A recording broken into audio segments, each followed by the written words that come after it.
Welcome back, Dodecadorks. We're the 12-sided guys. I'm Matt, and I play as Dirk Wagner. Yeah, that's right. We got Sabrina as Nora. Oh, hey there, folks. Jordan as Sorric.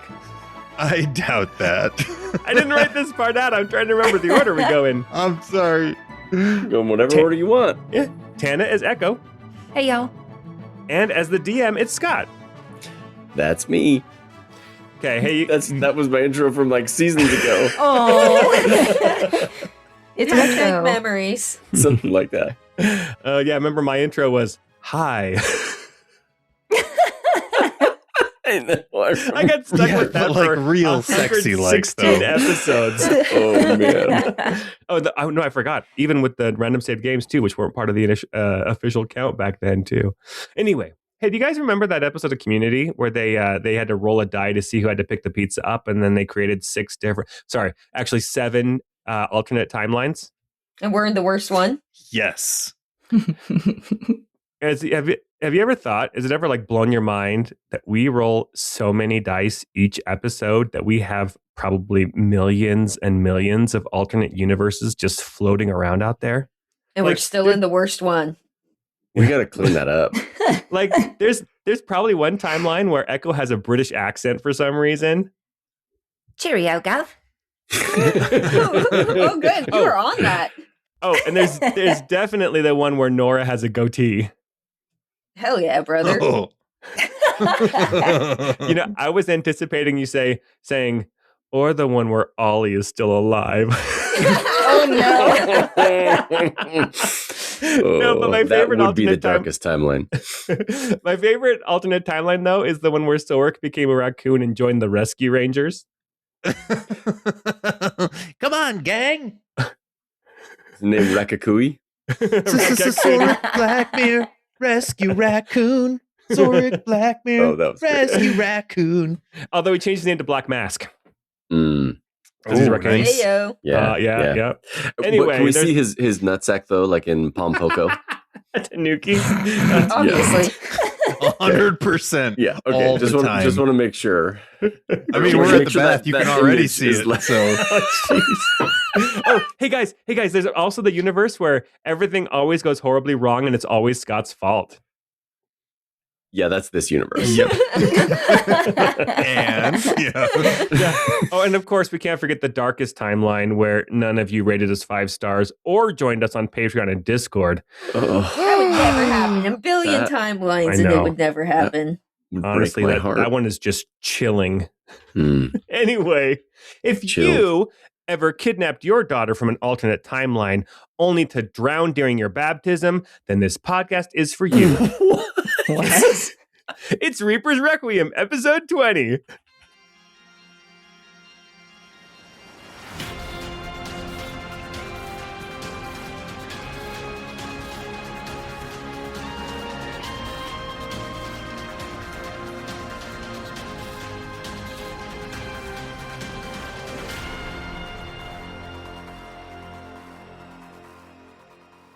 Do tell. I don't even.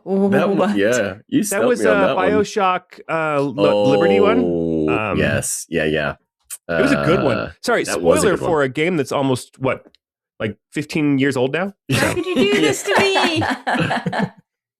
That is a great game, though. Yeah, it was. And that reveal at the end was great. Sorry for revealing it in the intro. All right, so I think we're going to kick it over to Nora. There once was a cleric with all spell slots used. The desire to rest was all she could muse. But the day was not done, there was more to do. Her friends or party, they went to the pool. You may think baths are designed to soak and rest, but this bath was a front. It was Quill's nest.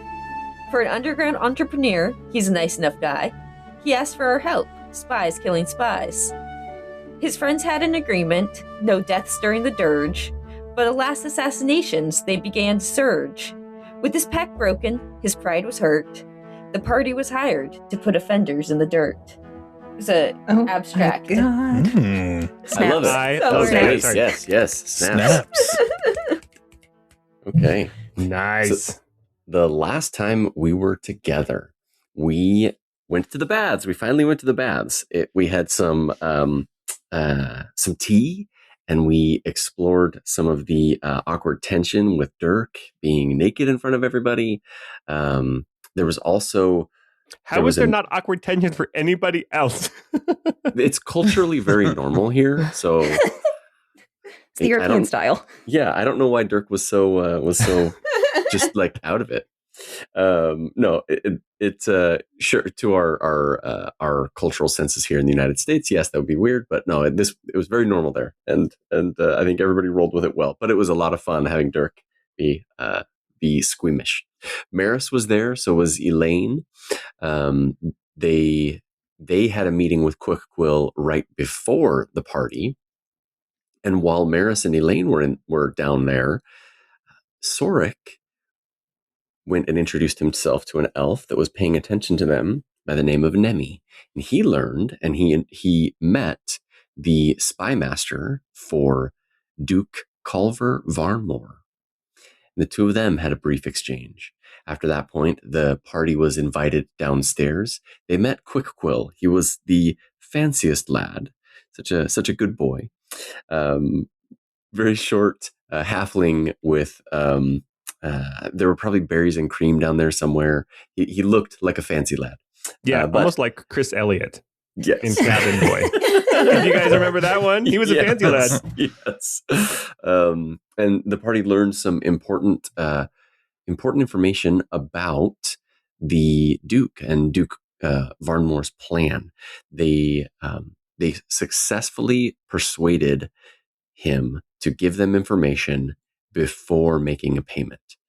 And the information that the party learned was that Duke Culver Varnmore has some forged documents that give him a legal claim to the throne. The agreement that the party made was that they are going to go and pursue Ebon's Toll and kill the two leaders, bring their heads back to Quill. And if they don't complete that task within 5 days, the payment is the heads of every single member of Ebon's Toll. This was an offer. This wasn't like we had accepted and promised anything, right? No, we sure did. We definitely agreed. I was on cold medicine last time. All good.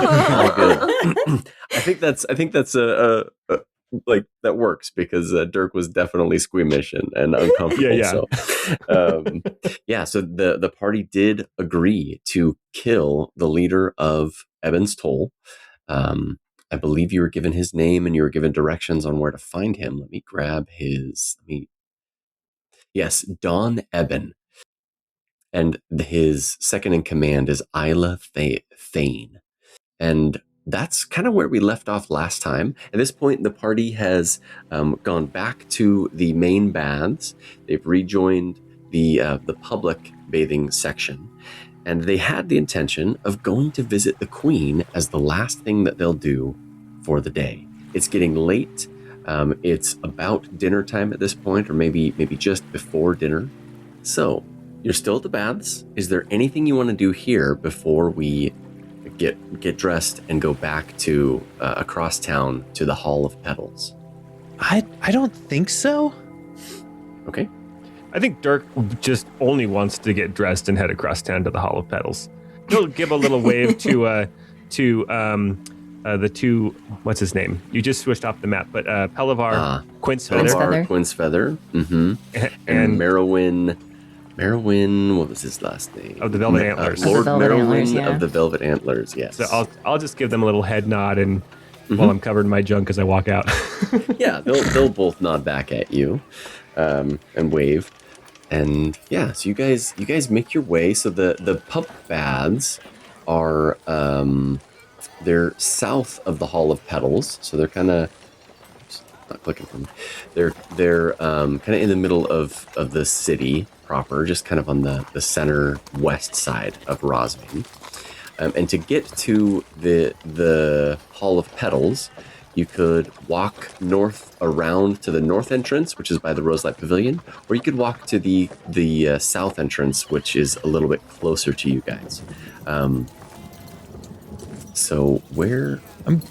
Is one of them the south entrance? Okay. Is one of them more like a front door, or are we going to go in a door and then have a librarian scold us again for coming in the back door and not going in the way we were supposed to? The entrance by the by the pavilion is the front entrance, but you could probably get through on both of them without an issue. Should probably do the front entrance though. Make a scene. Right, we're not slinking. Let's be a little adventurous, What's wrong with the back door? It's true. Back doors. We back agreed doors are not till exciting. the third date. Yes. The third date. Wow. So this map is large. I've just moved the players over to a new map. You are free. Oh man, to this thing's huge. Yeah, so there's a lot going on here. As you guys approach the front gates, there are a couple of guards. These are the petaled guards. They're the ones that are in plate mail with roses like a bas relief style, like rose on the middle of the breastplate. And there are two of them that are standing on either side of the gates. And as you guys approach, one of them steps up, doesn't stop you, but he steps up and he says, "State your business at the Hall of Petals." Yes. My name is Sorric Blackmere. I'm with Duke Grin's retinue. We have come to speak with Her Majesty, the Queen. Are you here to take dinner with her, or? If she would have us, but we don't want to be so bold as to intrude. We more just wanted to offer our sympathies and our services. I will send a runner ahead to let her know that you're on your way. Let her know that we're here with the priestess Nora, who can remember those who are forgotten. Yes, I'm sure she will be eager to speak with you. I know that she does have some journals of the king that she Called it. would like read. So yes, I'm sure she would be eager to speak with you. The guard motions to, so there are two guards kind of flanking either side of the entrance. He motions to the other guard, who kind of runs in past you guys. He said, and he disappears without a word and starts proceeding through the Hall of Petals. As you guys look into the castle proper, so there's the walls around the city of Rosvane kind of follow the river, and then there's a small section, if you're looking like aerial view of Rosvane, there's a small section that's considered the Hall of Petals, where the walls encircle about a number of buildings. There is a 2-story manor house on the south side. Next to the manor house are a couple of small, they look like sheds. There's small windows. They look like utility buildings. There's also a stable on the south side where you see there's some animals. You see some struthons, and you also see some platebacks kind of grazing. There's soldiers about. Like a lot of these petaled guards are kind of milling about, walking around. You see different ones with different decorated uniforms. Then the north side of the grounds of the Hall of Petals has 3 long buildings, and then north of those 3 long buildings is what looks like a barracks of some sort, and then the last and largest building on the grounds is what Sorric would probably know this building more than anybody else, but that's where the actual throne room is in the keep, and that is the Hall of Petals. As you guys are looking through the gates, there's a cobblestone path that kind of runs all the way across the Hall of Petals, and the pedaled guard in front of you guys is kind of making his way down that pathway, and he passes a couple of people. It's quite a ways away, as like distance-wise. He's like 200 feet away from you, kind of walking ahead and heading south. He turns south towards the manor house and passes a couple of people that are talking in the distance, and enters the building there. There's commotion about, but it's not like busy. It's kind of like a somber commotion. I think Sorric might turn to the guard and say, "May we wait just inside the portcullis?" Of course. I was told to expect some of the Duke's retinue. I know the Duke Grend was not able to attend today. He had other business that he was working on, but we were expecting someone from his retinue at some point today. Has Duchess Vyessa been by? Yes, I believe she has. Not good form on our Duke. We'll have to scold him for missing an appointment with the Queen. Make an insight check. Ooh, can I insight this too? Of course, yes. Can I ride one of those crazy horses down south? Oh yes, I'll describe those because they're cool. 25, not 20 for 25. Nice. I got Good start to the night. a filthy 20. So when you said Vyessa, Geez, take a shower, 20. when both of you got this because you rolled really well. When you said Vyessa, he kind of like paused for a moment, and he thought you were going to ask about someone else from that family. Like he like fully it looked like he was going to say something else, and then stopped, and then had to like think for a second and say, "Oh yes, Vyessa did come by today." But there was like a moment of hesitation where he was thinking and expecting you to ask something else, and he didn't answer what he was expecting to say. Huh. Push him further. What should I ask? Who did the Duchess herself arrive, or did she send a delegate? Oh no, the Duchess left hours ago. No, she's not here anymore. Yes. Just us then. Just you coming through the portcullis, yes. Oh, does the Queen have company? I would hate to disturb her. I believe she does have company.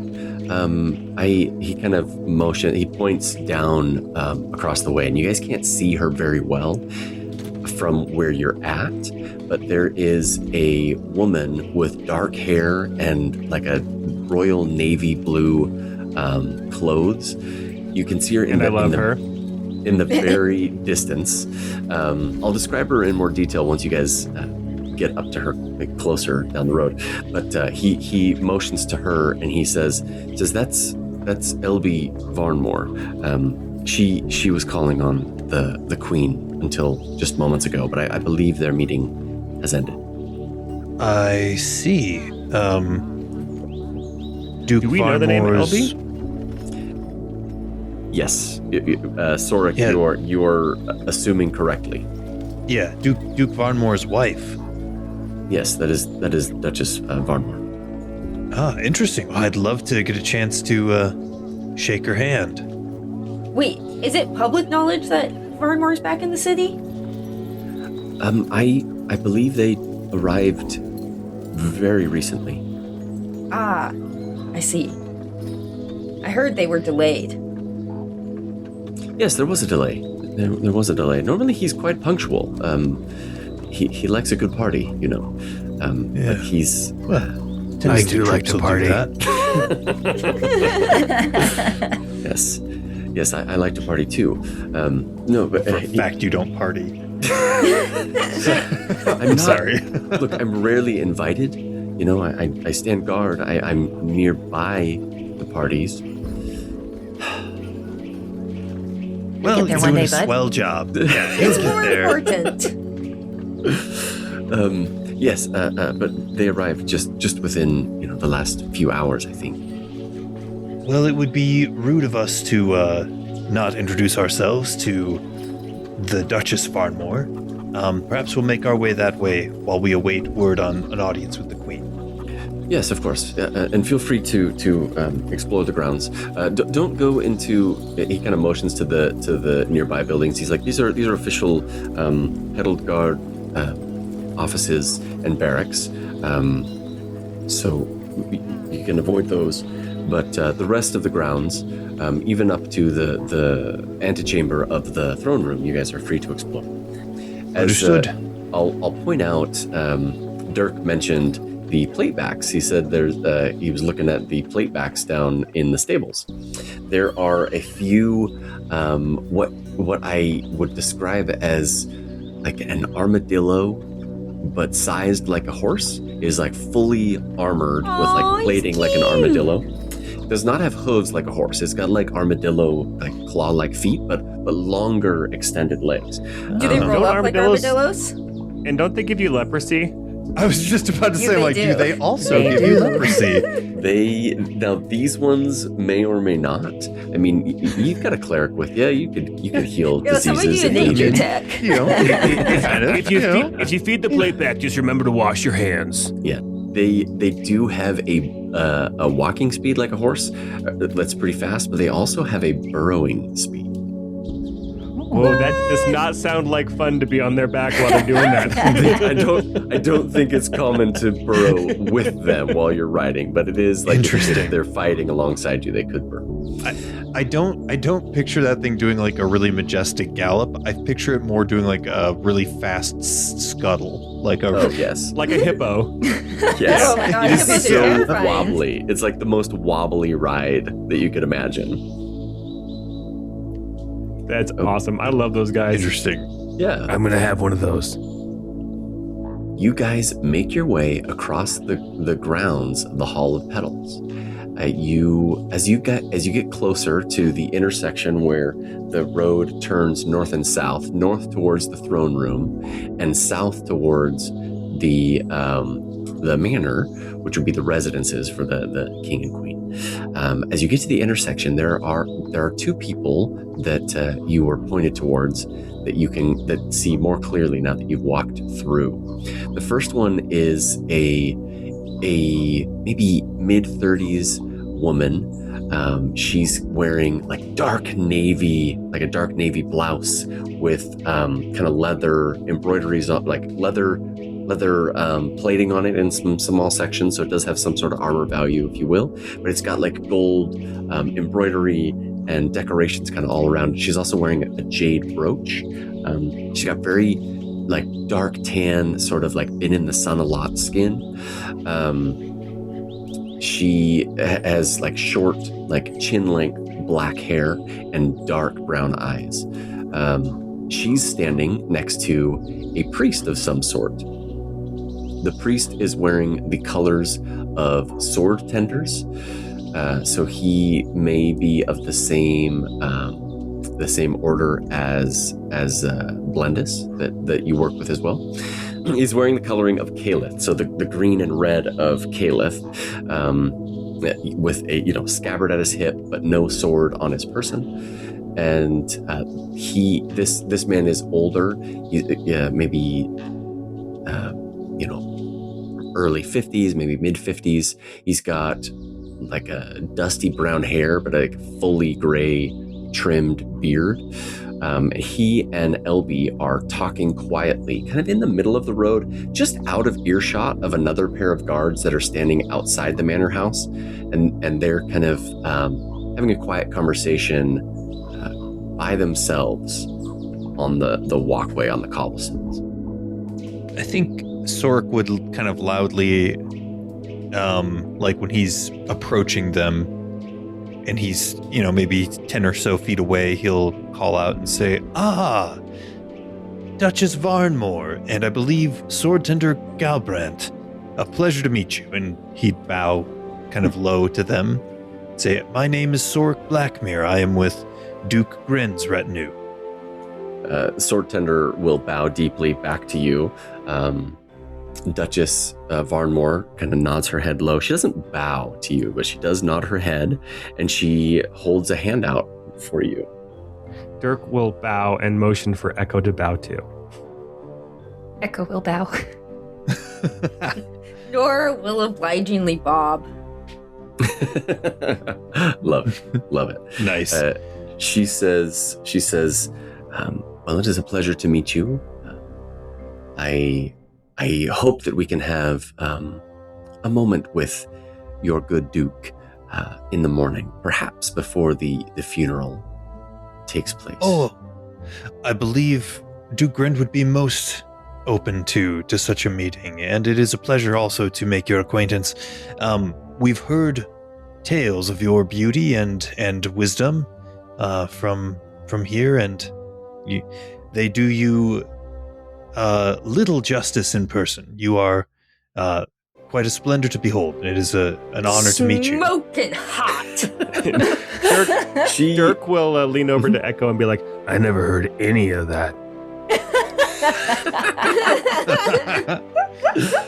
She'll blush a little and kind of nod her head at the compliment again, and she'll say, well, now that we're not at sea anymore, I was able to pamper myself back up and put myself back together. So I appreciate the kind words. Oh, undoubtedly. Yes, time on passage can be rather trying. I certainly believe that and know that. But it is great to meet your acquaintance. Have you been in the city long? Oh, no more than half the day. We arrived just after lunchtime. Ah, and are you also staying at the Roselight Pavilion? For tonight. Okay. Oh my god, smug. she's anticipating living here. Yes, yeah. Understood. I was just going to step up and introduce myself and say, yeah, Duchess LB, it's so great to meet you. My name's Nora. I'm with the Duke's retinue. I'm blessed by Miren to remember the forgotten. So I'm excited, or should I say, I feel privileged to be at this funeral. Make an insight check when you say that. What's even more amazing is I got hired on at the library because what I'm really able to do is read. Oh, that was only 11. Okay. But I can read the names of the dead even, so I should have work for years here. Elby and Swordtender Daniel Galbraith, Galbraith, pardon me, they exchange a quick glance when you say that. And then she looks back at you and she says, that is quite the blessing. That is quite the blessing, Chanter. Have you always been able to do this? I assume so. The first time I realized it was decades ago. Well, about a decade ago. But I believe Miren has gifted me with this for longer than I've known. Since, it's hard to know what you've forgotten and other folks, or what you remember and other folks have forgotten. That is quite the skill. That is quite the skill. Yes, I believe it comes in handy assisting with the Duke. Yes. I can attest that it certainly does, and it is a great honor to have her accompany us at this time, especially given the reapings that have occurred. You can imagine how important it is to be able to have one who can confirm and understand the identities of those who have been taken, those that are forgotten. Well, maybe saying that they are forgotten is no longer the appropriate terminology. Indeed. And you are one of the Duke's counselors? For this... sorry. I trifle with a bit of advisory for the Duke, I meant mostly just... the Chanter, sorry. Oh, yes, well... No, I'm the bodyguard. Oh, you meant her. Oh, yeah. Yes, the Duke has had me... To be honest, he allowed me to come with him on this journey more than an advisor, but I believe I've shown my worth over the last few weeks, and I think I could count myself among his advisors. So not an official position? Not yet, no, but Okay. Oh, She already has several job offers. Get in line. As I mentioned, I did agree to work at the library. Yes, I believe the Duke is master assassin. I do believe that the Duke highly values her contributions. Sorric, make an insight check. Sure. Yes. 14? That's like a powerful 14, you know? That is a really strong 14 I've ever seen.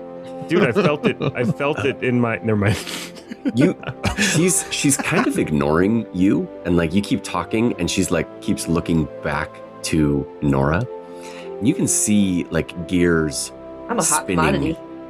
as she's trying to think about how to navigate this information that she clearly did not have yet. I love how we keep dangling Nora out there like a piece of meat.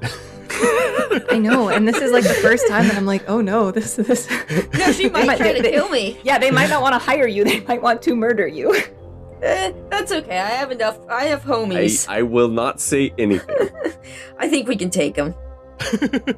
Not tonight. We have no spell slots. Well, Chanter, Nora, it was a pleasure. Are you staying at the Roselight? Yes, with the Duke's company. Perhaps we may have need of you, and I may call on you, in the morning. Well, didn't you guys say you were going to meet with the Duke in the morning? I'm sure we'll all run into each other there. Yes, I'm sure we will. Sword Tender turns to you, Nora, as well. God, another sword-tending man. I was wondering how you were going to react to this guy. He looks at you and he kind of bows formally, and he says, "I was not aware that Miren had such gifts to offer her priests and priestesses." Well, it's not a gift she's given to everybody, but it is one that I treasure and thank her for daily. Has she given it to other people? No. As far as I know, Miren has not given it to any other acolyte. Okay, you worded Come on, that I said so Miren. carefully. I know, but I'm gonna let him roll an insight check just to kind of see if you're dancing around words, and he rolled pretty low, so you did good. Dancing around them words. He kind of nods his head and he says, "Wow, this is quite the gift indeed."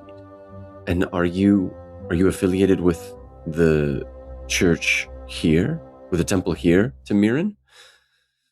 I've stopped by, but no, I'm not affiliated with this temple.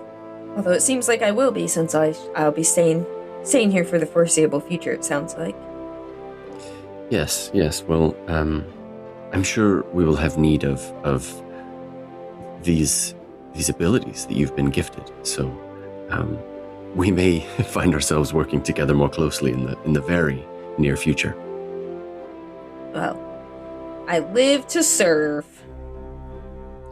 Yes, I'm sure all the dukes and duchess would relish the chance to work with our good Nora Fosdale here.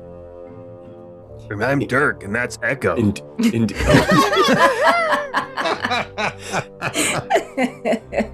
Elby nods to you, and she says, Sir Dirk, and what is your position within the Duke's court? Oh, I'm sorry, I didn't mean to interrupt. I just hadn't had a chance to introduce myself yet. That's all right. And you're so pretty, I had to. Yeah. I'm actually a member of his soldiers that accompanied him. I've been his bodyguard, and now I'm kind of running point on protection for Miss Fosdale here, or for Chanter Fosdale.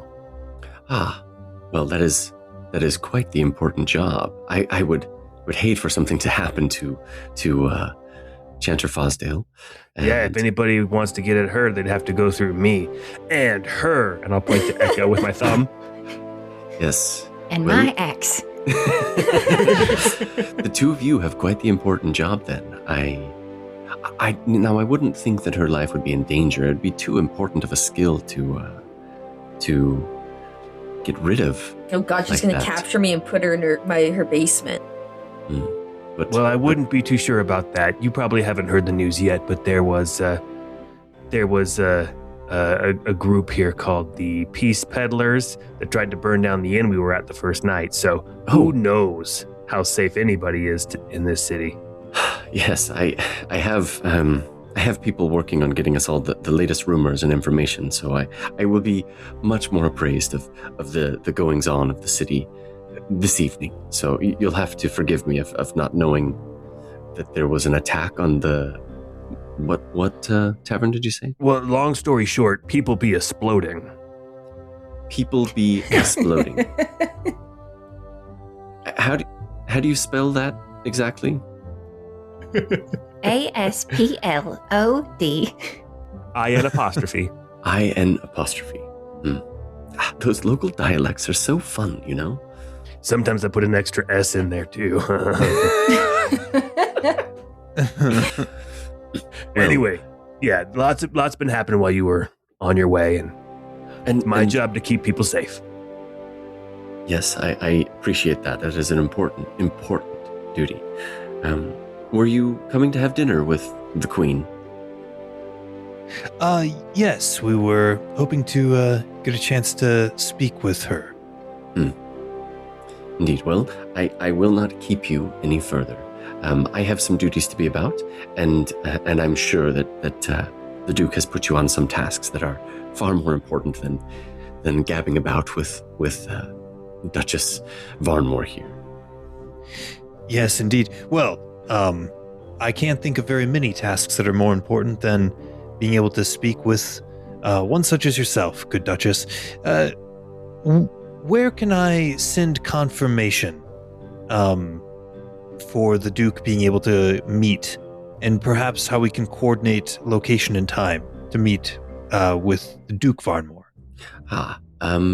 Well, that is an excellent question. I believe one of our attendants is working that out right now.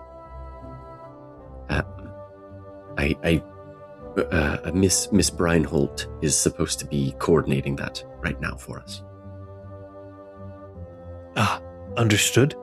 Well, perhaps we can rendezvous with her and help to ensure that this auspicious meeting take place. Yes, indeed. I won't keep you any longer, good sirs and madams. Enchanter, of course. Yes, indeed. Blessings upon you. She excuses herself, and she and the sword tender start walking away. You guys, I think we made her nervous. They walk pretty hurriedly away. Well, I think they liked me. I mean, I think they liked you, Nora. I think that they were quite interested in your unique skill set. I think we surprised them. I think they're on the off foot now.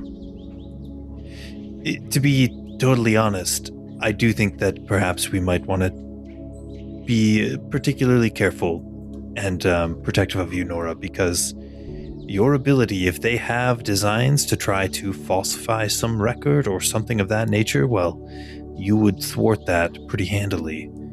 So eliminating you, yes, well, it's it sounds like she wouldn't eliminate me. She'd possibility. keep me in her basement and make me read stuff and tell her things. And put the lotion on the skin. She literally said that I'm too valuable to kill. Which is almost worse. I mean, too valuable to kill, but also maybe too valuable to let you fall into the hands of her enemies. So we'll just be on our guard.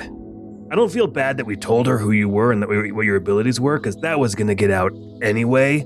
She just knows about it before she goes back and rendezvous with her people. But and I'm glad I got to see her reaction. I believe she was surprised. It was hard to tell. She does play a good poker face, but she seemed a bit surprised. It's always fun shaking them up a little bit, you know? Oh, yes, especially when they're so high and mighty. Yeah, did you see her squirm when I introduced me and Echo? It was brilliantly done, Dirk. She's like, who is this guy in a red hat? And I was like, yeah. She had no idea how to respond. It was great. As you're standing there, the door opens again, and that guard from earlier, he approaches, the pedal guard, and he says, if you'll follow me, I will show you to the manor house. I don't believe the queen was expecting you for dinner, but I'm sure that the cook can make arrangements and feed you as well. But you will have to ask Alexia, Queen. He kind of trips over his words a little bit, and he says, "Former Queen. I'm sorry. I'm not really sure how to. Yeah. Well. Yeah. I think Sorric would place his hand on the guy's arm and be like, Her Majesty. You can continue to call her Her Majesty. That sounds right. Yeah. I mean, you know what they say, once a king or queen of Nerravethis, always a king or queen of Nerravethis. You could take the queen or king out of Nerravethis, but you can't take Nerravethis out of the queen, king or queen, you know? These are some very specific sayings that y'all have here. I've heard all of those sayings, yes. We've got a lot of them. There's a lot of sayings in this place. The one that I shared was said by a talking lion.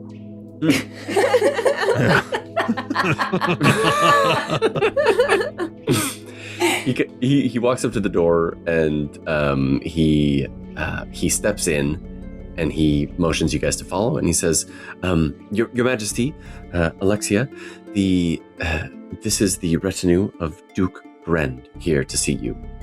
And he kind of Sorric would come and bow very deeply. You guys enter the room, and it's kind of a long,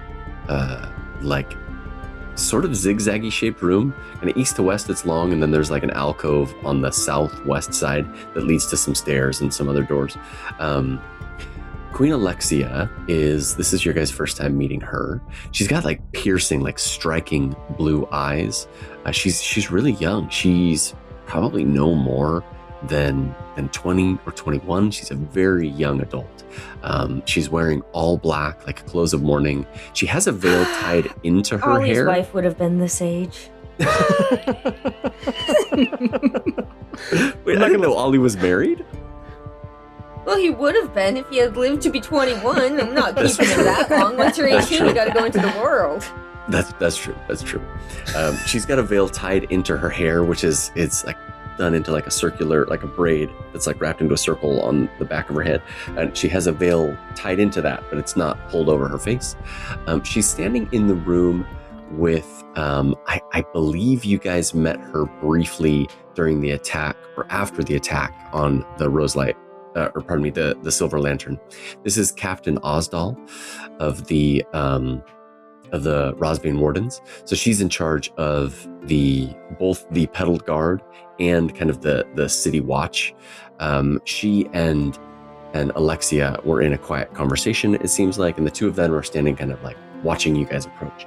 Captain Osdal, I know we didn't do this in person, but she met each of you when she interviewed you all about the incident. So you've met her. We just did that kind of off screen, if you will.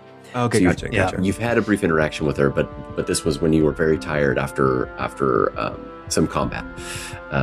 And this other individual, no one needs to introduce to me, Princess Fiona. It's a pleasure. That was really my first thought. I was Fiona's in this room. I was getting there. Yes, there is also an orc woman who looks to be some sort of scullery maid. She's got an apron on. She's got a white chef's hat on her head. She's got brown hair tied back into a bun. She is standing there. She's holding a notepad and writing something. She's not holding any cooking implements, but she's talking to the queen. But the three of them were having a conversation as you guys approached. Alexia, as you guys bowed and you were introduced, she says to you all, she says, "Oh, no need for formalities. Not too much longer anyway. Oh, I beg to disagree. Your Majesty. As they say, you can't take the Nerravethis out of the Queen, you know? You know, I've heard that so many times today. Before. Yes. Can I just say that she looks like Kobe Smulders? Yeah, Okay, yeah, I can see that. Or Alison Brie. Yeah. I actually know both I of get those that. celebrities. I never know who celebrities. I'm so bad, but I got both of those locked in. Yes. Yeah, she does look vaguely similar to both of those women. Lovely women actresses. She says, well, you are here at dinner time. I suppose we could put out more settings. I don't know if enough food was prepared. She turns to the orc woman and she says, Ms. Mossbloom, do we have enough in the kitchens? And the orc, she kind of laughs. She says, oh, there's always plenty. Don't worry. I can put extra place settings out. It will be just fine. I mean, I have some trail mix in my backpack if I, there's not enough. She looks, the Miss Mossbloom, the maid, looks at Alexia kind of inquisitively, like kind of one eyebrow raised, and she says, 5 settings or 6? And What? Wait, what? Dirk, are you really going to eat your little squirrel food at the table with us? Well, if there's not enough food, if you're roasting a suckling pig for hours, it's not like you could just throw another one on and be ready in 30 minutes. So, it's not suckling pig. No. Not tonight, at least. Tomorrow there will be a very sizable feast for, I believe, the dukes and duchess are all invited along with their retinues. So there will be a big feast tomorrow. But no.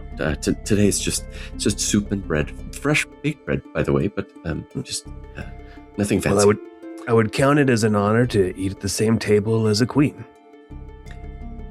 Yes, we certainly didn't mean to intrude, but we do have some, we would like to offer services, and if we can do so over dinner.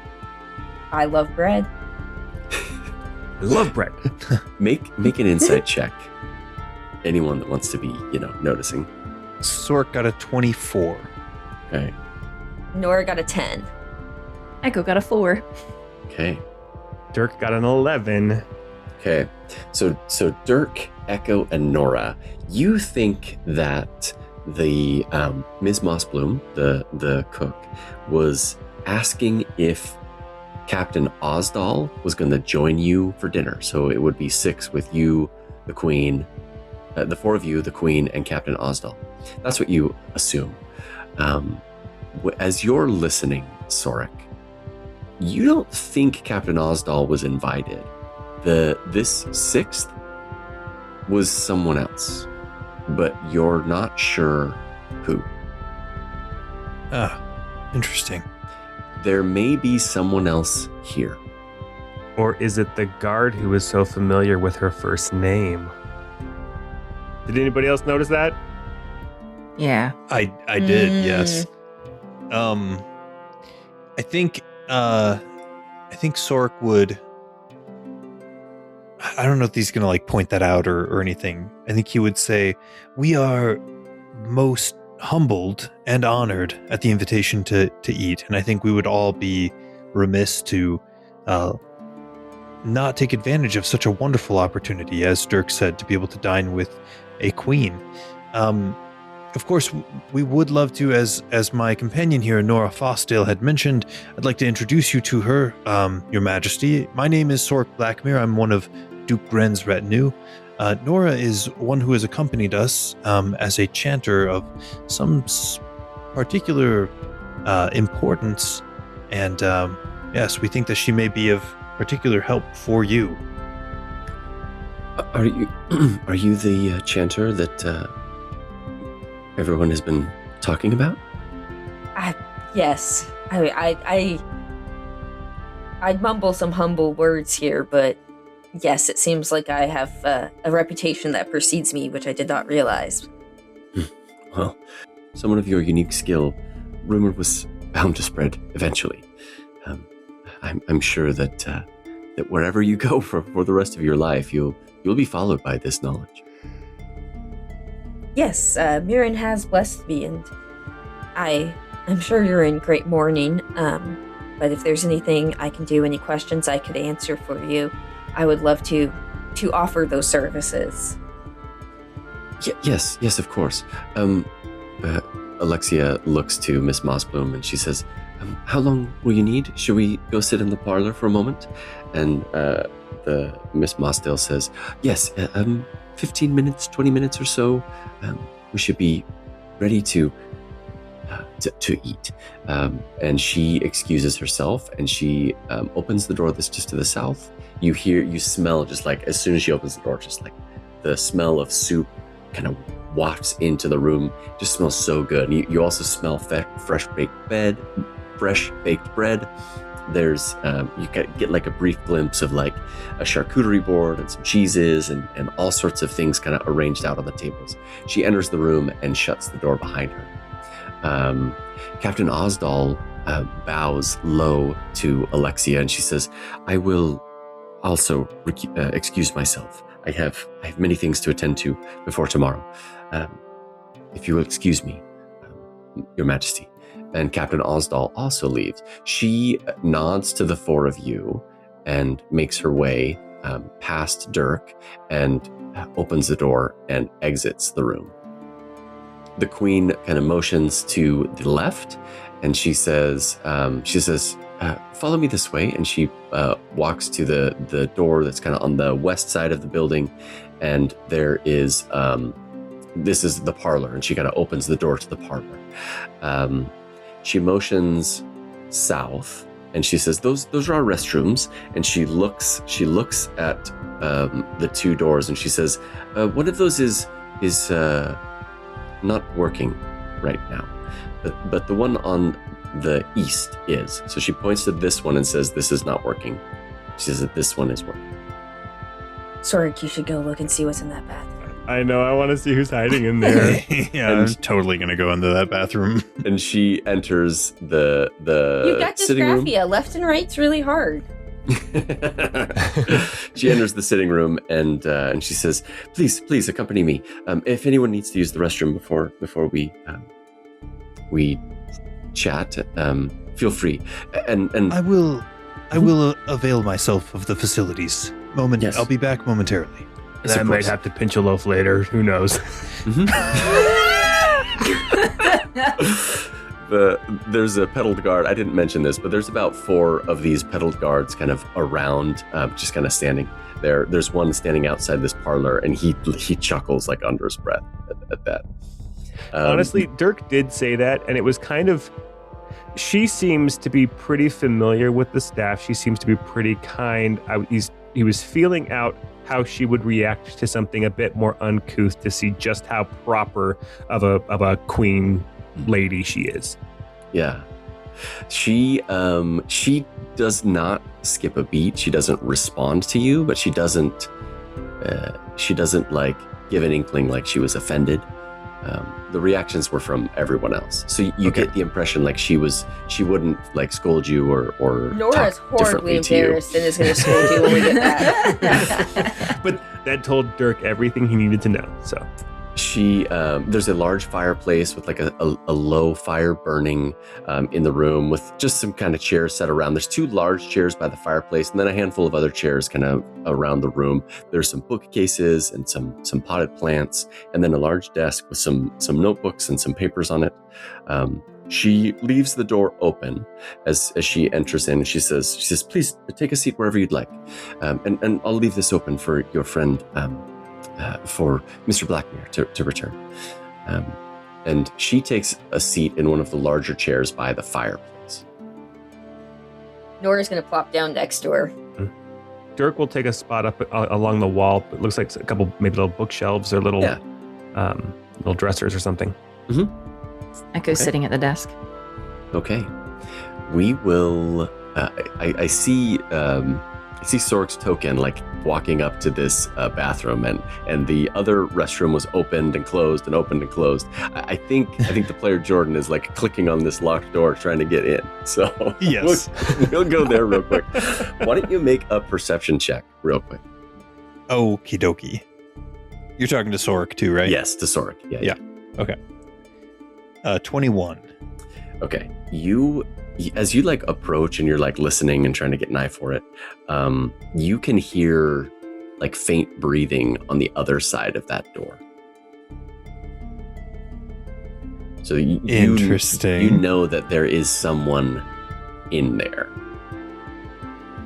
Okay, I won't try to like open that door then. Okay. I will go into the facility here and I will loudly do my business. Just drill a hole through the wall, see who's there. Just oh yeah. Just really letting down. That's amazing. Full dad mode. Yes.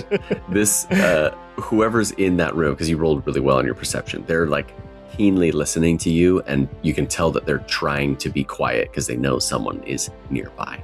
Wait, when you say full dad mode, does that mean you pulled out the latest Dan Brown novel to read while you're sitting in there? 100%. Oh yeah. Amazing. Okay. Yeah, I guess there's not a for the listeners. All right, I'm going to try something. The room that they're in, there's a couple of these pedaled guards that are in that room. So if Sorric tried to like pick the lock or do anything like nefarious, he would be seen immediately by the guards that are kind of around. I think I was going to I don't think there's anything really to do. So after I do my business, I'll just return to the group. Was there a fire going in this room? There is a low fire burning in the fireplace. Okay, never mind. But I was thinking about burning my robe or something, screaming and trying to get the guards' attention, but I don't think I could do that casually, so. Alexia welcomes the four of you in. She says, "Yes, it's been a tiring day. I've been many callers today, so it's been a long day. So you'll have to forgive me if I'm a bit tired at this point." No forgiveness required. I mean, certainly you're in mourning, and you're the queen. You have literally nothing to apologize for. Yes. Though it is, she looks at the group and then turns to Nora and she says, "But if I may be frank, Chanter, I can't remember who I'm supposed to be mourning." I can only imagine that adds an extra layer of sadness. Yes. It's complicated. It's complicated. But perhaps, I don't mean to turn to such serious matters so soon, but I can't read my own journal entries. I mean, I can read some of them, but many of them I can't. I can't even understand what I wrote. And the king, my old husband, his journal entries, I can't read either. So I apologize to impose on you like this, but if you could just offer me some sort of clarity to maybe the relationship that he and I had together, help me feel this morning that I'm supposed to feel. I would be honored and happy to do what I can. One question, just out of curiosity, are you able to read anything from your husband's journals, or is it his handwriting itself that is obscure to you? I have not been able to read anything that he wrote. I have these letters here as well that were addressed to him that I can't read either. Well, I'd be more than happy to read those for you and perhaps provide you some more insight on who this man was. if giving as much as I can for you. I appreciate it. And take your time. And like I said, I just want to know that he and I had a good relationship. I want to feel sad. I want to understand why I married him. She walks over to the table. She stands up. And she is legitimately sad. Like, you can tell that there's like sadness there, but it's more like she's sad that she doesn't know why she made a lot of the decisions she did in her life. Is there much you do remember? Even your time before being with the king? I remember my time before the king quite clearly, actually. Yes, I remember that well. But from the moment that I met him, my memory is filled with holes and gaps that are... I don't know. Permit me to again be frank, Chanter. I was presented with a crossroads at one point, and I chose a path. And now I don't know why I picked that path that led me here to where I am now. Oh my, that must be very overwhelming and confusing. Yes. Here, this one is one of my journals. She hands you a small notebook, and I will share it with you right now. Ooh. Journal of Queen Alexia Thale. Her maiden name is Thale. Her married name was Nareth, so she would have been Queen Nareth. It says, Aldrich would not rise again this morning. He says nothing is wrong, which has become his way of ending the conversation before it begins. When I pressed him, it turned to argument. It always does. I speak of duty. He speaks as if the crown is something already killing him. He asked me if any of it matters, not in anger, quietly. He's not sleeping, and when he does, he wakes like something followed him back. Last night he asked if I felt it too, not grief, something larger, hanging over everything. I told him no. I lied. There is something wrong in the air of this place, in him or around him. I cannot tell which. He said he thinks something inside him is breaking. I had no answer for that. Sheesh. It sounds like your husband, the king, felt a great amount of pressure about his duty, and you were a very supportive wife. That's what I gain from this journal entry, I should say. Although it does mention something which I'm curious about. It said that you felt something was sort of wrong in the palace. Do you still feel that? I mean, I know everything is wrong, but do you have something sort of more supernaturally feeling? You don't feel it? There's like a vague wrongness in the air everywhere. It's not just the palace. I don't know. It's like the world feels like on the verge of tears. Well, in our travels, we've learned that sometimes odd things happen before reapings. So that's sort of why I was asking. I was curious if this was a foreboding feeling in reference to kind of running up to your husband being reaped. But if you still feel it. I still feel it. Well, that's either better or worse. Chanter, please tell me that it's better. I promise that we're doing everything we can to make it better. Thank you. I know I'm asking something that you probably are told very early on, being an acolyte, not to say. I need comfort in a time like this, you know? Of course. And if it comforts you at all, this entry does seem to indicate that you and your husband had a connection. I'd have to read more, obviously, to get more information, but it does seem like you supported him with his burden, and I'm sure that was appreciated. Thank you. I know, I have to trust myself that I would have made the right choice, the choices in life. May I ask what the other crossroad was? I'm assuming you don't remember this one, but the remembered crossroad? Make a persuasion check. All right.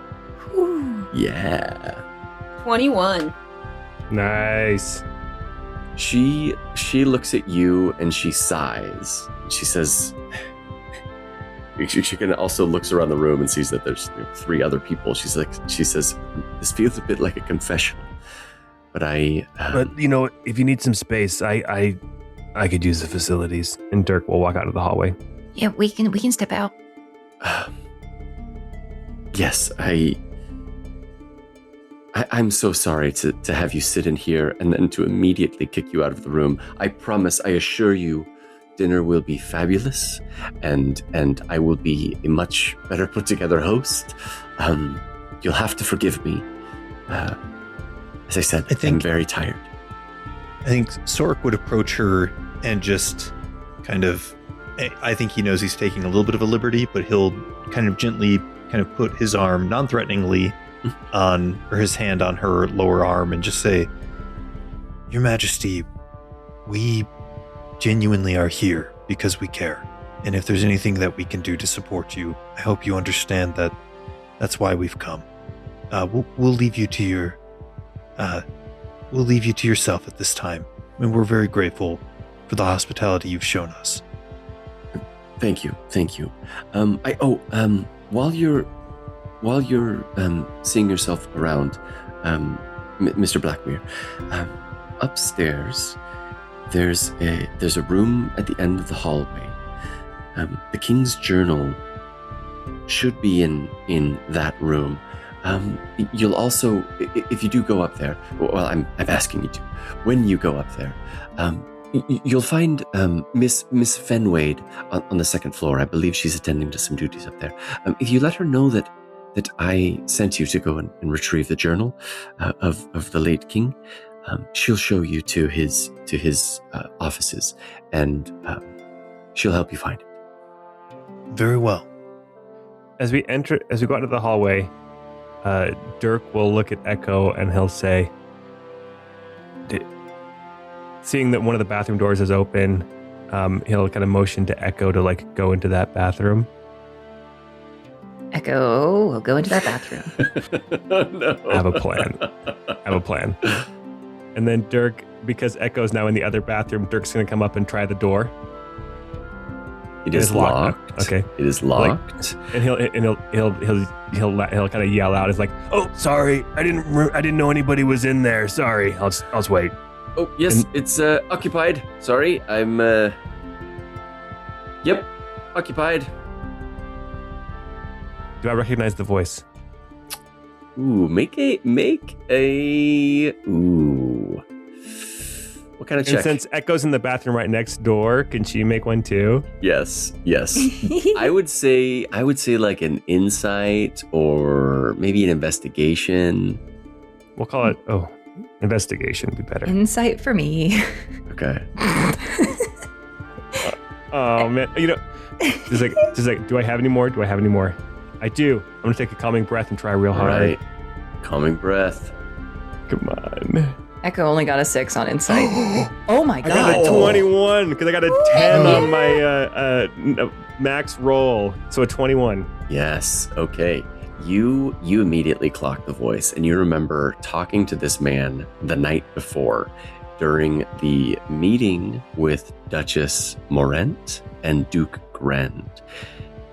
This is Rennick Morent hiding in in Oh, okay. That's the son, right? Yeah. That is the son. He's the Dutchling. The ugly Dutchling. Yes. Do I want to let him know that I recognize his voice, though? You know what? I'll do it. Hell I'll do yeah. it. Oh, I'm so sorry, Rennick. I didn't realize it was you. And then I'm going to go stand in the hallway and kind of wait for my turn in the restroom. Okay. Rennick made a check, but did not respond. There was no response. I also called him by his first name, and he's nobility, so that was... Yeah. I mean, the only other thing I could think of was to call him the Dutchling, but... Mm-hmm. To be fair, when you're in the bathroom, everybody gets called first names. That's another saying in Nerravethis. That's probably my favorite one. Yeah, a lion said that one too, yeah. I think the full saying is, when you have your dick out, it's first names only. Exactly. I think that's the phrase. My rule is you never start a conversation at a urinal. You can continue one, and you can start one afterward, but you can never start one at the urinal. Wisdom. I don't know. That's an opinion. Yeah. And you only hold your friends if he asks. Sorry. That's called consent. That's right. Just being a gentleman. That's right. Alexia follows you guys to the door, and she closes it behind her. She turns back to you, Nora, and she's a little. She's not crying, but she's clearly distressed by just the situation that she finds herself in. She says, a long time ago. What am I to say? I'm still a young woman. 4 or 5 years ago, I was actually betrothed to another man. But at some point, I called off that betrothal. And I don't particularly remember why. That is to say, I can assume that it was because I met the king. I'm from here in Sinbara. I've lived in Rosvane most of my life. My parents, and we are nobility, although my parents are no longer here. My older brother, he manages our estates now. He's still with us, but I was betrothed to Rennick Miren, and I find myself thinking about what life could have been had I not made these choices that I no longer remember making. Not that he and I have grown distant. Don't get me wrong. I don't. Distant. Yes. I don't have any regrets for the decisions that I made, but I just wonder at why. Sorry, I know this is a lot to throw at you. We just met. It's been a while since I've had a confessional. Well, I try not to make it feel confessionally. It's there's nothing to confess, but yes, I'm always happy to listen. I can imagine that even if you don't have regrets, it's hard not to wonder when you can only remember that one path. I just have to trust that I made the right choice at one point, and now I find myself I'm going to move back into my childhood home and live with my brother and his wife for a time. How do you feel about that? How does that make you feel? Are you? I mean, I'm sure there's a lot of confusion, but not great. I mean, my brother is a fine man, and he'll take care of me. Is there no? There should be some sort of pension for the queen, you would think. I don't know. My status is quite uncertain at this point.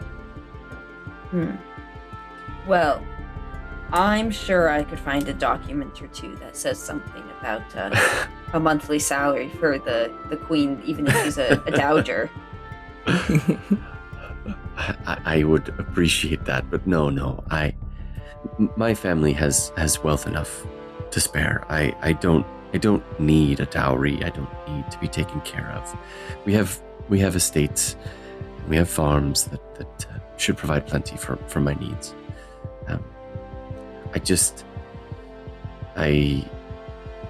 I'll have to find a new purpose. Did you know that Rennick is in town? Did you meet him with his mother? Yes, he and his mother came by earlier today. Oh, good. That's, how was that, I guess? It was, interesting. Those first loves can always be so hard to shake. Yes. Yes, and I'm sure has a similar experience as I have, where I remember calling off the engagement, but I don't remember why, and I'm sure that he has a similar reaction to it, where he knows that I called off the engagement. He can maybe logically think and recall why, but doesn't know why. So I guess I find myself feeling feelings I had from when I was a young teenager, and I don't know what to do with those.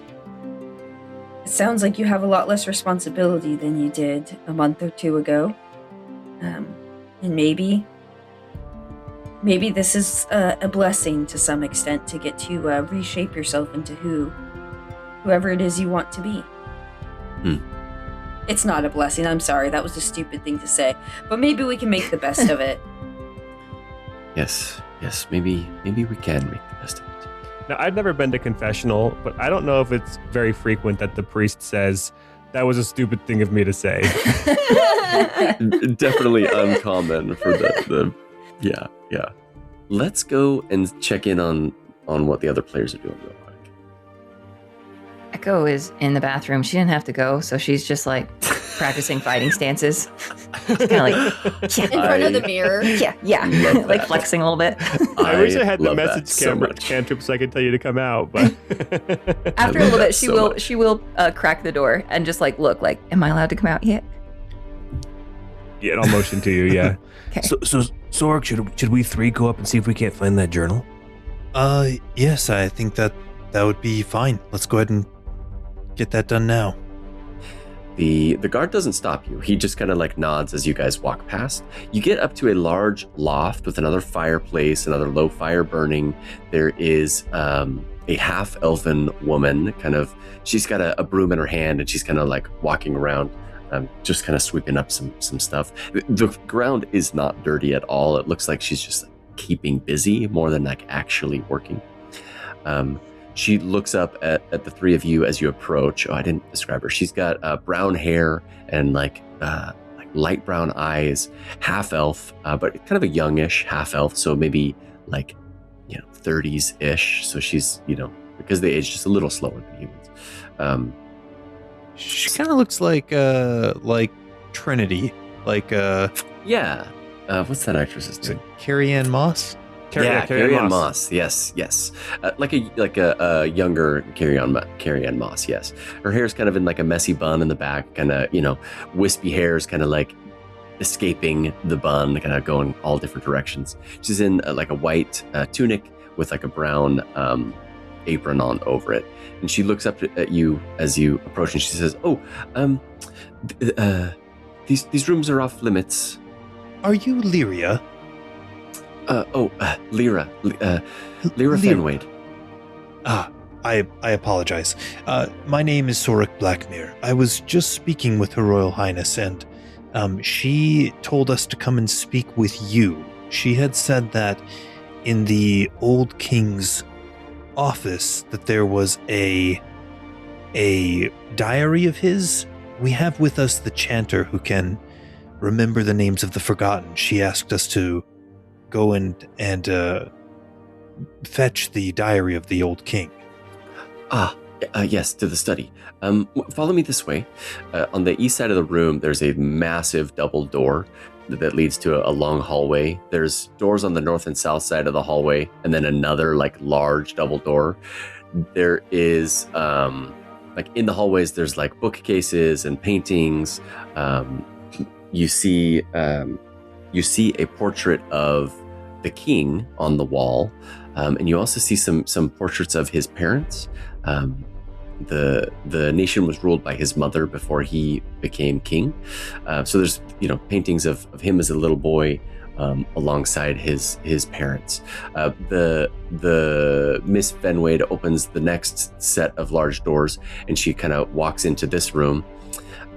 She points around. She says, "This is kind of a reading sort of study that's more private. This is where his belongings are." And she points to the north part of the room. There's some bookcases and tables. There's some arcane things as well, like a table with looks like maybe some spell work might be done at some point there. Then there is another door in the room that's on the south side that leads deeper in, and she motions to this, and she says, "This was their chambers. So stay in this room here, but I will be over there waiting for you. I don't know which one is his journal. I don't know how you'll be able to find it either." I'm assuming it's just the one that we won't be able to read at all. Well, she looks. Make a perception check. That's a 15 for Dirk. Okay. Yeah, only an 11 for Sorric. Okay. What about Echo? Echo got a 19. All right. So Sorric, she's like being kind of skittish, and she'll look you guys in the eyes, but anytime she like looks somewhere else in the room, she like darts her eyes like all over the place. Dirk and Echo, you can like you clock like as she's like moving around the room, like her eyes will like linger on like one of the paintings for like a moment, and then she'll like quickly look somewhere else. And then like her eyes will touch something, and then she'll like quickly look in a different direction. And she kind of excuses herself, and she stands in the hallway, and she says, let me know when you're done, and I'll show you back to Her Highness. So is that like behavior that maybe would be explained by the having forgotten the king, his possessions having some of the same effect that maybe his words would, or his name, or his writings? Yeah, like people, because now this isn't your guys' experience with it, but people that, and maybe you guys do feel this like a little bit, like a fuzziness around the edges of memories, but other people get terrible headaches if they read things that were written by or about someone who has been reaped. Like a painting, like anytime she would look at these paintings, like she had some sort of physical reaction to seeing those paintings, and then she would like dart her eyes in a different direction. Well, Dirk doesn't care about finding the journal. He wants to go check out this magic table that is in the corner here. There is a magic table in the corner. There's some like spell components about, just like, you know, regular things that you might find to do spell work, you know, little bits of string or feathers, you know, copper dust, random things like that.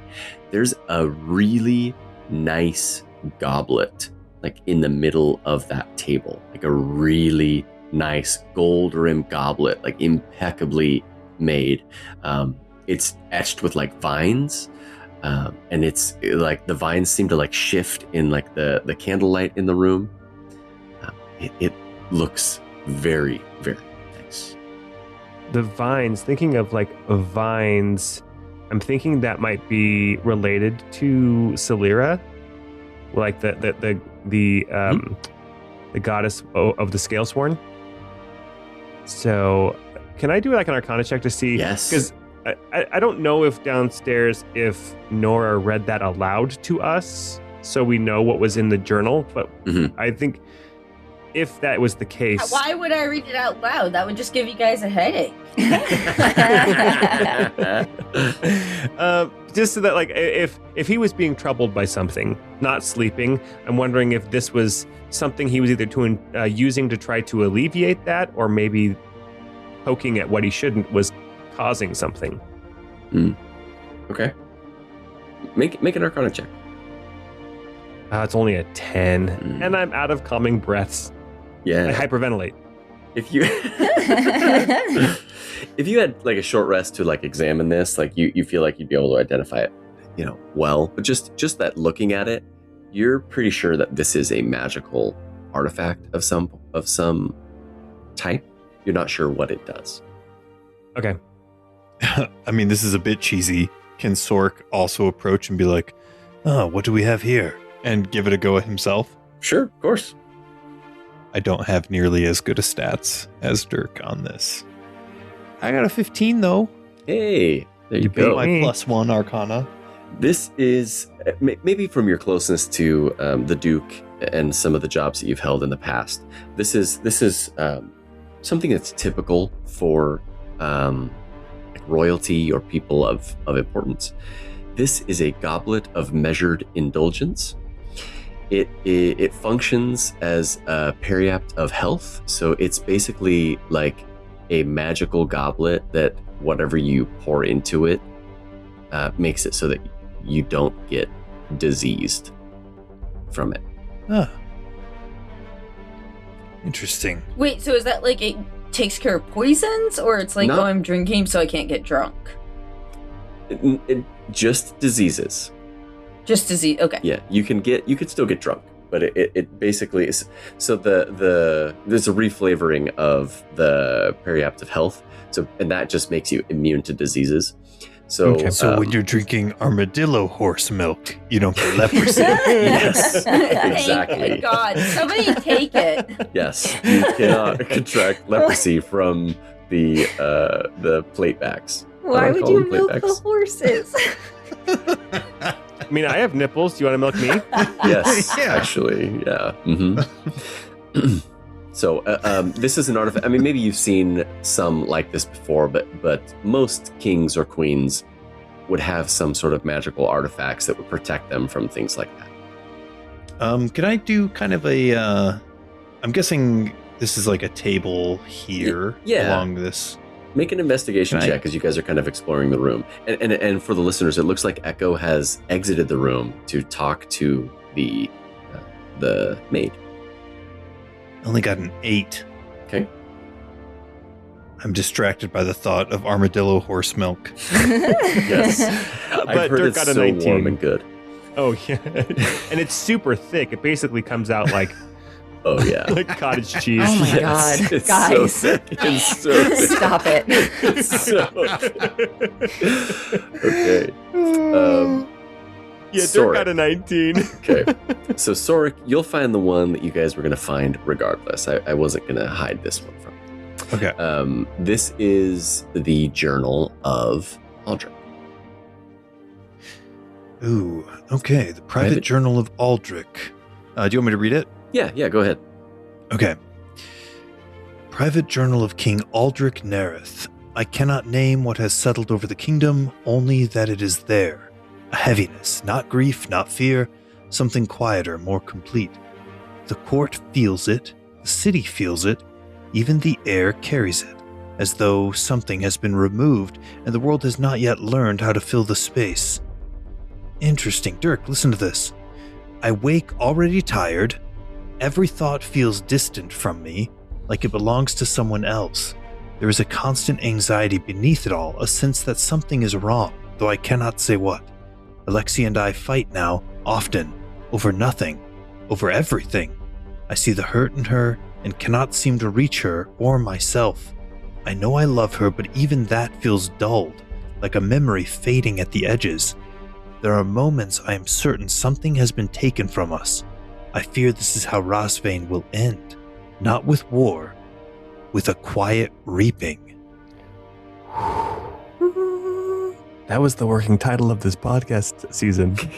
That's terrifying. Yes, that was the working title of the Oh my season. gosh. I that wanted was- to incorporate that somewhere. Yeah, that's awesome. So it sounds like I guess I always assumed that being reaped, being forgotten was an event that happened kind of at once. But I don't know. It sounds like something was happening to King. I'm careful not to say his name out loud. Oh, you're staring at his journal that gives everybody else headaches. Yeah. Sounds like maybe he was feeling something for a long time. Maybe maybe his reaping took place over a matter of months or even years. It sounds like he felt it over the whole kingdom as well. Wait, he says that something is missing, something major. I wonder if he's talking about Nemea. I wonder that too. Feels like the loss of a goddess would have a major impact on kind of the world and how it functions. Yeah, I mean, the fact that he describes it as kind of settling over the entire location. That sense, that dullness. Maybe it's whatever caused Nemea to be forgotten in the first place. Maybe there's something more. Maybe there is something more concrete to the reapings than just this happens. This is a phenomenon we don't understand. Maybe there is. I mean, we're talking about the Ascendants and the Forsworn. Maybe there is another godlike being that we don't even know about that is causing this, something more powerful even than maybe one of the 10-fold on their own. Love it. Dirk, for your investigation, as you were looking around the room, you also found a very nice, like fancy ivory hunting horn hanging on one of the walls. Ooh. It's carved with scenes of like royal hunts, like prey just out of reach or like just like struck with like an arrow. The mouthpiece is worn smooth, so it has seen a lot of use. Okay. And I'll, with the Arcana check that you guys made before, I'll let you know that it is a horn of silent alarm. But this is the Nerravethis family hunting horn. Oh. I wonder who would hear this if I blew it. This is a silent. This horn will send an alarm only to those people designated to receive it. Interesting. I wonder, could it be anyone that's designated to receive it, or is it like next of kin? Would I know? Is there somebody specific that it alarms, or do I get to pick every time I blow on it? There's got to be like a little button on the you push in with like a little pin or something. You reset it. You can reprogram your chosen creature. These ones are a little bit more tough, though. You gotta either have the facial recognition or the pin, the Apple ID. Hey, Sorric, we're in a study. Quick, find me a paperclip. When you blow it, one creature of your choice within 600 feet hears the horn. Oh, this is the family line's gone. What do you think, Sorric? Hey, you seem to get into a lot of trouble. I think maybe you should take this. Just don't let anybody know you have it. And that way, if you get into trouble and you're in danger of going down again and nobody's around to help you, you can at least let us know. Again. Dude, he's gone down so many times. He's right, I have. I love how Sorric is so weak in the hit points that we're like, we got another magic item. Let's give it to Sorric. Yeah, everybody's giving them all to Sorric. As you're deciding that, what is Echo doing right now? I think because Echo got a 19 perception on Lyra's reaction, and she also knows that they were explicitly told not to go into a door, and she would like other people to have the opportunity to go into the door. Sure. So she followed the Lyra out and closed the door behind her, and is just going to strike up a conversation with her to try and kind of keep her occupied until Dirk and Sorric are done whatever they're doing. Yeah. So you notice that she stands below one of the portraits and like puts her back to the portrait to presumably make it so that she's not like it's not within her view when she's standing there waiting. Man, how sorry to maybe I shouldn't ask this, but how do you work here with all this stuff around? Oh, it's a lot. It's a lot. I've had to take days off. It's...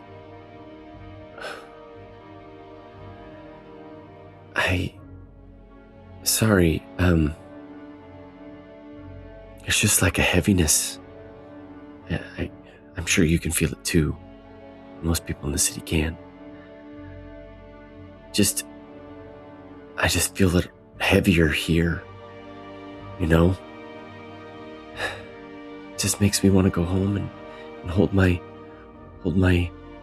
Kella so tight, you know? How long has it felt like this? I could tell you the exact date. No, she got a 20. She says, it came on slow at first. Very slowly. I was maybe... I was a very young child when Queen Cerise passed. I was a child when she passed, but I think that's when I felt it the first time. It was when she passed. But I don't know. I guess I can't be certain because that was so long ago, and I was a child.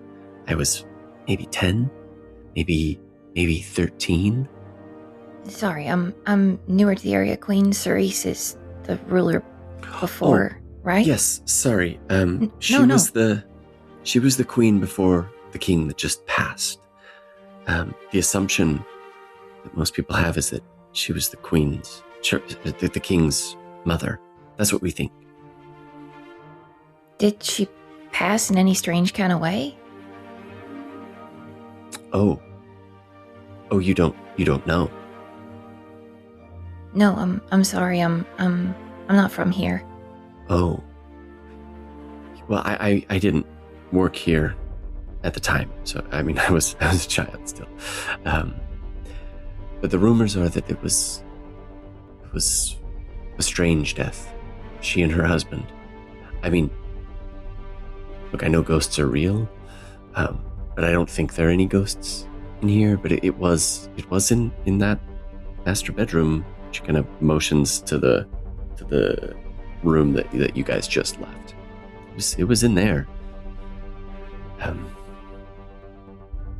I don't. You'll have to forgive me. I don't know many details. I know that it was just very strange. And then Maelor was the regent for a time. So he took over after they passed, before the king came of age, I think. There's just a lot of question marks. Wait, what was he before?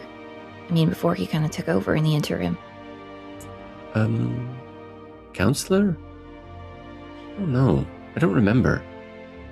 I was 10 or 12. No. Yeah, that's. I'm sorry. I didn't realize that. I mean, the previous rulers also they went at the same time. Yeah. The king and queen both passed. Yes. I mean, did they suspect foul play? Do they know? I don't know that anything official was ever determined. I mean, you could go to speak to the wardens, ask them about it. Sorry, I don't have a better answer than that. No, that's okay. Do you think you'll stay on here after? I mean, everything kind of settles. Will you be okay? I'll be fine. I'll be fine. I think I'll follow Her Highness. I think most of us will. I guess that's me being hopeful, that she has a job for me, or has need of 3 or 4 servants. No, I don't think I would stay here. I mean, I've only just met her, but she seems she seemed like a kind person, and it kind of feels like the way things are right now, kindness is worth holding on to. Yeah. We need that hope. It just feels like there's just a heaviness everywhere you go. I just need kindness right now. Yeah, maybe. I mean, obviously, finish your shift. Don't endanger your employment. But sure. Maybe I don't know. Maybe following the Queen's the right idea, and give your. Sorry, what did you say her name was? Kella. Give your Kella. Yeah, hold her tight. I think hold her tight tonight. That's a good idea. We'll go back into the room real quick. Sorric has made his way to the door leading to the master bedroom. Yeah, I think Sorric's kind of muttering to himself of, oftentimes closed doors ought to be opened. And he's going to just kind of quickly and trying quietly to just quickly peek in and see if there's anything immediately that catches his eye. Make a stealth check to see how quiet you are. And I will give you advantage because Echo is distracting the servant. Cool. I got a nat 20. I got 2 nat 20s. Sorry, you got 2 nat 20s. You're kidding me. Dirk can't hear you. Hell yeah. I am become shadow. Sorric, where'd you go? It's all that black leather. That's right. You take a quick peek into the room, and there's like a vanity like right next to the door, and you see like a half-written letter, like an unfinished letter, like sitting on the vanity. I love that we talked about how the servant looks like Carrie-Anne Moss, but Sorric is wearing her outfit from The Matrix. 100%. This is true. The unfinished letter says, "To Duchess Viessa Morent, I do not know how to write to you as anything but what I was before all this. I think often of your son, of what was meant to be. It feels like a different life now, one I might have understood better. After forgetting all that led me to walk away from that life, I find it hard to believe anything could have driven me to part ways from your family. The court moves as if I'm already gone. They speak around me, not to me. The clergy have begun meeting near the throne. I'm not sure their intent. I do not fear the loss of my station. I fear what remains after. You've always been honest with me. Tell me if you can." That's where the letter ends.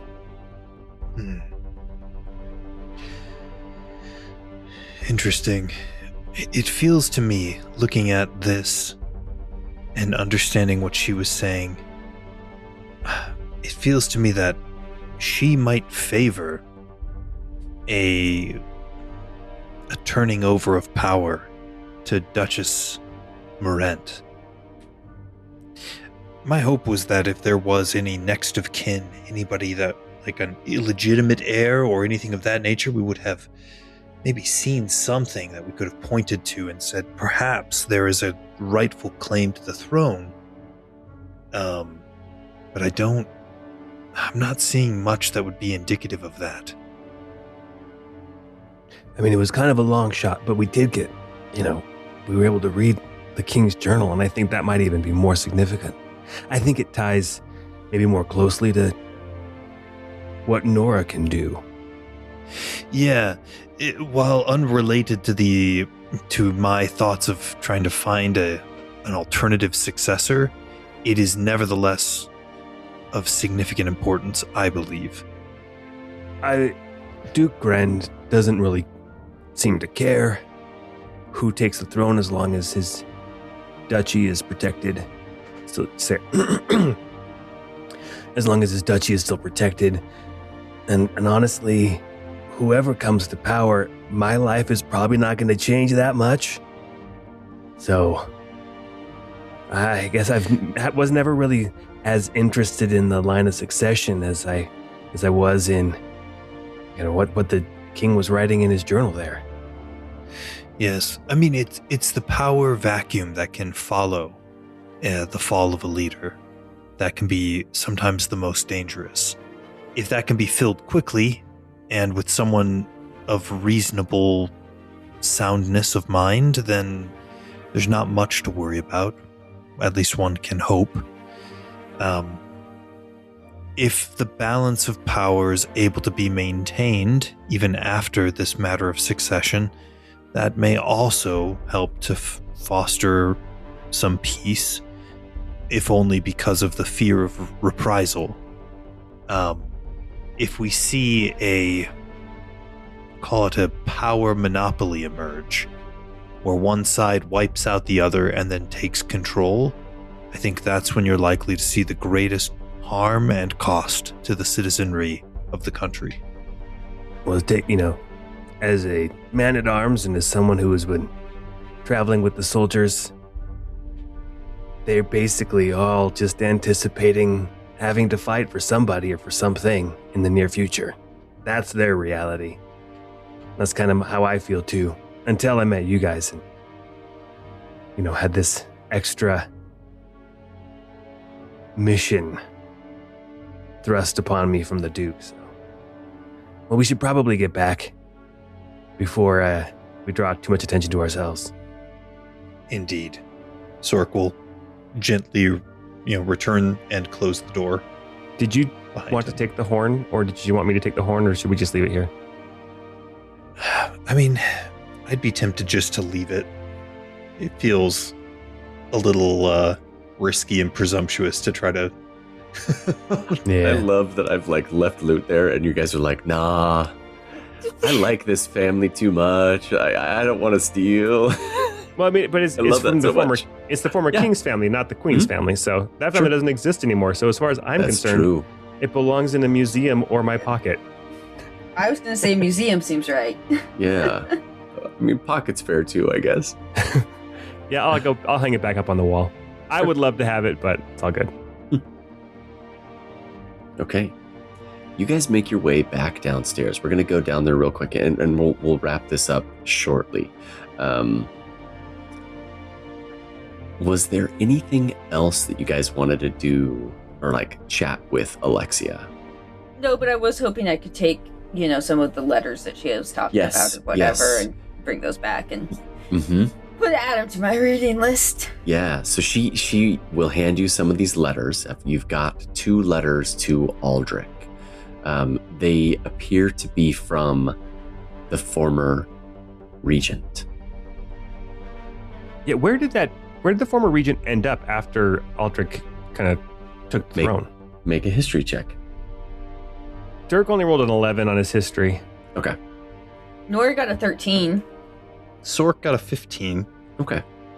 Sorric, again, maybe because you're, closer to the Duke and part of the, his council, that the former regent, Maelor, he as soon as he stepped down, he kind of vanished from any sort of public responsibility. He was regent for about less than 10 years. And not a lot happened when he was regent, but you don't know where he ended up. That's suspicious. Yeah, okay. I think this might be a great place to wrap up for tonight. We'll say that you guys share a delightful meal with Alexia. And what's his name's in the bathroom the whole time? He is in the bathroom the whole time. Only 5 place settings were put out. And he does not leave the bathroom the whole time. Awesome. Okay. You guys make your way back to the Roselight really Pavilion. Quick, were we talking was it a vegetable soup? Was it a chowder or a stew? It was more like a stew, and there was some nice meaty bits in it, maybe some venison, good vegetable chunks, cooked perfectly, very seasoned. It tasted delicious. The bread was like a braided roll, very eggy, very like brioche-like. It was very, very delicious. Dirk's beard is kind of wet and sticky now, so. Yeah.